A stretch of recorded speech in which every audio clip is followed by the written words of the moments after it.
এই যে তোমাকে আমি সুন্দর করে বুঝিয়ে বললাম না, সুন্দর করে বুঝিয়ে বললাম। এই যে তুমি ভিডিওটা দেখছো, এই ভিডিওর জাস্ট 5 সেকেন্ড পর্যন্ত তোমার কি থাকবে, একটা মোটিভেট থাকবা, বা সর্বোচ্চ 1 থেকে 2 দিন তুমি মোটিভেটেড থাকবা। না, ভাই বলছেন কাজ করতে হবে, এভাবে করতে হবে, that's it. But regular motivation আমাদের নিজেদের ধরে রাখা খুবই টাফ।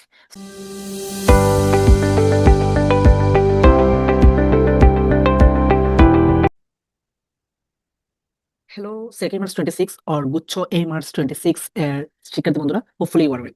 আজকের এই ভিডিওটা আমি একটা স্পেসিফিক টপিক্স নিয়ে আলোচনা করবো। সেই টপিক্সটা হলো, তোমরা 4-5 জনই আমাকে ইনবক্স করছো যে ভাই আমি এ যাবৎকাল মেডিকেলের প্রিপারেশন নিছিলাম, সো ম্যাথে আমার টাচ করাই হয় নাই।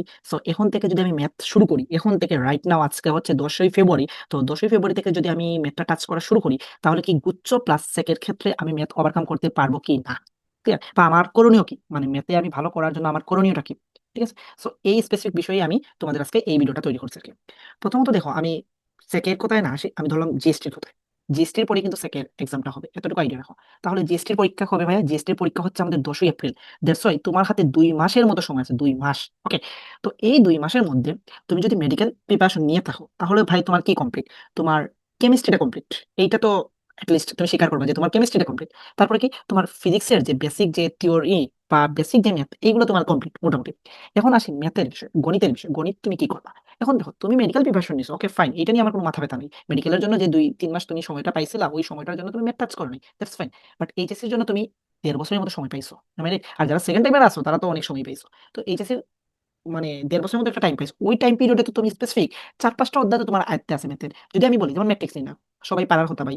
জটিল সংখ্যা সবাই পারার কথা ভাই। তারপরে আমি যদি বলি অন্তরীকরণ, বেসিক যে জিনিসগুলো, এগুলো তো সবাই পারার কথা। তারপরে সরলরেখা, বৃত্ত, এই যে কয়েকটা অধ্যায়ের নাম বললাম, এই কয়েকটা অধ্যায় আমাদের কিন্তু সবার হোপফুলি এইগুলোর বেসিক মোটামুটি পারার কথা। ঠিক আছে না? তো আমি ধরে নিলাম তুমি এইগুলা অধ্যায় পারো, বা তুমি কোন অধ্যায় পারো এটা তো তুমি ভালো জানো। যেমন আমি বললাম ম্যাট্রিক্স নির্ণয় তুমি পারো। এখন তুমি ম্যাট্রিক্স নির্ণয় নাই পারতে পারো, বাট তুমি ধরো, আমি ধরলাম যে তুমি মানে ত্রিকোণমিতি পারো না, বাট এখন দেখা গেছে তুমি ত্রিকোণমিতির মধ্যে বস। জিনিসটা হচ্ছে এরকম আরকি। তো তুমি যে জিনিসটা করবা, আজকে ভিডিওটা দেখার পরে তুমি যে জিনিসটা করবা, আগে তোমাকে রাইট ডাউন করতে হবে তুমি কোন অধ্যায় পারো, ম্যাথের কোন অধ্যায় তোমার আয়ত্তে আছে, মানে এখনো তুমি দেখলে তুমি বলতে পারবা কোন অধ্যায় পারো।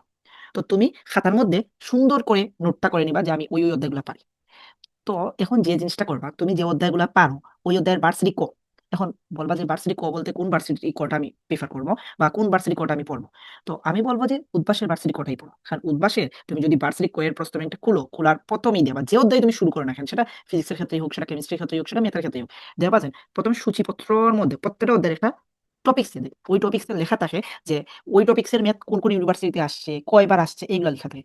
সো এইটা দেখলে তুমি একটা আইডিয়া পাবা যে আমি ওই অধ্যায়টা পড়বো, ওই অধ্যায়ের এই টপিক্সটা ইম্পর্টেন্ট, এই টপিক্সে বেশিবার যেহেতু ভার্সিটিতে প্রশ্ন আসছে, তাহলে এই টপিক্সটা ইম্পর্টেন্ট বেশি, তো এই টপিক্সটাকে তুমি বেশি প্রায়োরিটি দিবা। আর বাকি অধ্যায়গুলো তুমি চাইলে জাস্ট চোখ বুলিয়ে যাইতেই পারো। এর জন্য আমি ভার্সিটি কোটা বেশি প্রিফার করি। তো তুমি উদ্ভাস ভার্সিটি কোটা নিবা। তো প্রথমে তুমি যে অধ্যায়গুলো পারো, এই যে আমি বলছিলাম খাতার মধ্যে তুমি মার্ক করবা যে অধ্যায়গুলো পারো, ওই অধ্যায়ের তুমি ভার্সিটি কোটা শুরু করবা। জাস্ট ভার্সিটি কোটা, এখন মেইন বই দেখার দরকার নেই। ভার্সিটি কোটা নিবা, নিয়ে তুমি এখন ফেব্রুয়ারি 10 তারিখ, তো তোমাকে যদি আমি একটা শিডিউল দিয়ে দিই, ধরো তুমি মেডিকেল প্রিপারেশন নিছো, তো আহামরি তো তোমার মানে সবগুলো অধ্যায় তো আর তোমার পারার কথা না। ধরলাম তুমি ফার্স্ট পেপার এবং সেকেন্ড পেপার মিলিয়ে তোমার 5টা অধ্যায়ের নাম মনে আছে, বা 5টা অধ্যায় তুমি পারো। তো এই 5টা অধ্যায় তুমি 10 দিনে শেষ করবা। অর্থাৎ আজকে ফেব্রুয়ারি 10 তারিখ, তার মানে তুমি টার্গেট রাখো ফেব্রুয়ারি 20 বা 21 তারিখের মধ্যে তোমার যেন এই 5টা অধ্যায়ের ভার্সিটি কোয়ের সবগুলা পড়া শেষ হয়ে যায়। এখন আসি বাকিগুলা কি করবে। বাকিগুলোর জন্য তুমি যদি জিএসটি মানে জিএসটি টার্গেট থাকে তোমার, তাহলে তুমি দেখবা যে তোমার যে 5টা অধ্যায় তুমি পড়ছো, ধরো তুমি 5টা অধ্যায় পারলা, এই যে 5টা অধ্যায় পড়ছো, এই 5টা অধ্যায় বাদ দিয়ে দেখবা আর কোন কোন অধ্যায় থেকে প্রতি বছর জিএসটি তে প্রশ্ন আসছে। জিএসটিতে আর কোন কোন অধ্যায় থেকে প্রশ্ন আসছে প্রতি বছর, একটা বা দুইটা, তুমি ওই অধ্যায়গুলো টার্গেট করবা।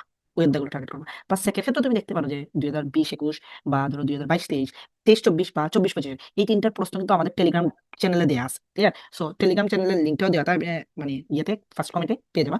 অথবা আমাদের গ্রুপে তোমরা যুক্ত হতে পারো, মানে সেক এই মার্চ 25-26 যে গ্রুপটা আছে, পেইড না, এটা ফ্রি, সবাই ডিসকাশন, এটার লিঙ্ক তোমরা পেয়ে যাবা কমেন্টে। তো এই যে তুমি আর যে সেকেন্ড যদি বলি 3টা বছরের প্রশ্ন আছে, বা জিএসটি তুমি তো প্রশ্ন ব্যাংক পেয়ে যাচ্ছ। সো এই যে প্রশ্নগুলো আছে কোন কোন অধ্যায় থেকে আসছে, তো তুমি ওই অধ্যায়টা আগে টাচ করবা, টাচ করে শেষ করবা। এখন ইউটিউবে বলো ভাই, অনেক ফ্রি রিসোর্স আছে, ফ্রি সোর্স আছে। তুমি ধরো এসিএস এ যাও, তুমি ধরো বন্দি পাঠশালা যাও, তুমি ধরো উদ্ভাসে যাও, তুমি ধরো তাদের ফ্রি ইউটিউব চ্যানেল আছে, পেইডে তোমার ভর্তি হতে হবে না, তোমার ফ্রি ইউটিউব চ্যানেল আছে। এগুলো দেখে হোপফুলি তুমি ওভারকাম করতে পারবা, এতটুকু আমার বিশ্বাস। তো এই গেল।